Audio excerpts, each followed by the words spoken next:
Buenas tardes. Les voy a hablar del padre de la lingüística, Ferdinand de Saussure. Como dijimos, es el padre de la lingüística estructural, que en el siglo XX se interesó por el estudio de todos los signos y de la lengua, es decir, de la semiología, que se encarga del estudio de los signos. Nació en Ginebra, vivió y enseñó en París, donde dejó sus fuertes influencias.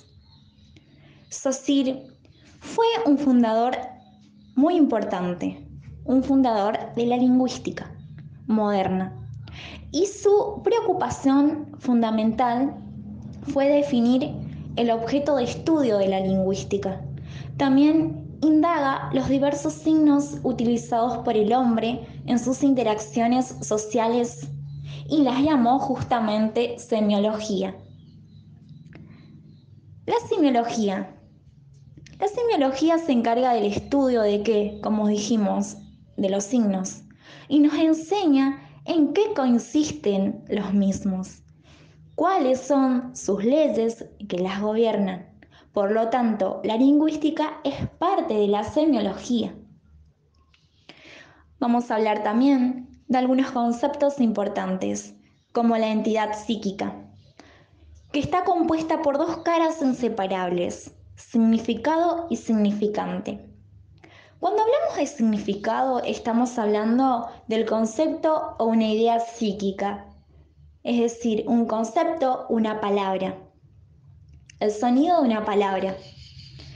Cuando hablamos de significante, estamos hablando de la imagen acústica, la huella psíquica, ¿sí? El dibujo de esa palabra, de ese concepto.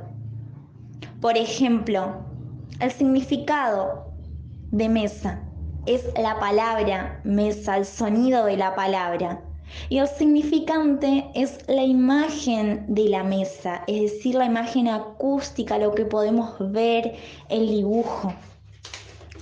Bien, vamos a ver algunas características ahora del signo lingüístico.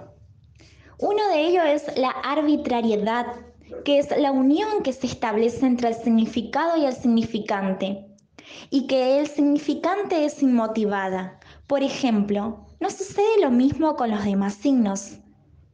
Por ejemplo, en las señales de tránsito.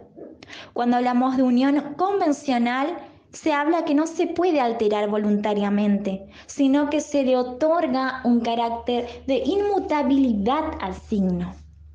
Carácter lineal del significante.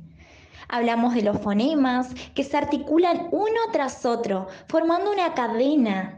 Además, se desenvuelven en el tiempo y varían en él. Vamos a hablar ahora de lo que es la lengua y el habla. Vamos a distinguir, ¿sí?, los aspectos entre ellos, entre lo que es lengua y habla. Pero para eso, primeramente, vamos a hablar de lo que es el lenguaje. El lenguaje es la facultad que tenemos las personas de comunicarnos, ¿sí? De expresar nuestros sentimientos, nuestros pensamientos, nuestras ideas, etc. ¿Qué es lo que es la lengua? La lengua es entendida como el sistema social de signos y el habla es el uso que hacen los hablantes de la lengua. ¿Qué quiere decir esto? Que existe una relación de interindependencia.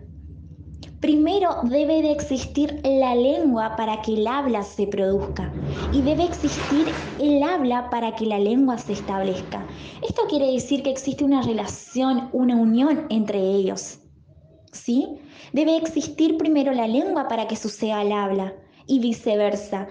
Debe de haber habla para que también se establezca una lengua. Finalmente, pasaremos a algunas de otras características del signo, como la inmutabilidad. ¿Qué es la inmutabilidad? Que al ser arbitrario, la relación entre el significado y el significante no puede ser cambiado por nadie, ¿no? Es algo que está establecido, algo que está concreto. Y la mutabilidad es la relación entre la arbitrariedad del signo y del tiempo. Por ejemplo, ¿no? Cuando los cambios fonéticos suceden, ¿sí? Es decir, que lo van cambiando a través del tiempo, a lo largo de la historia, ¿sí?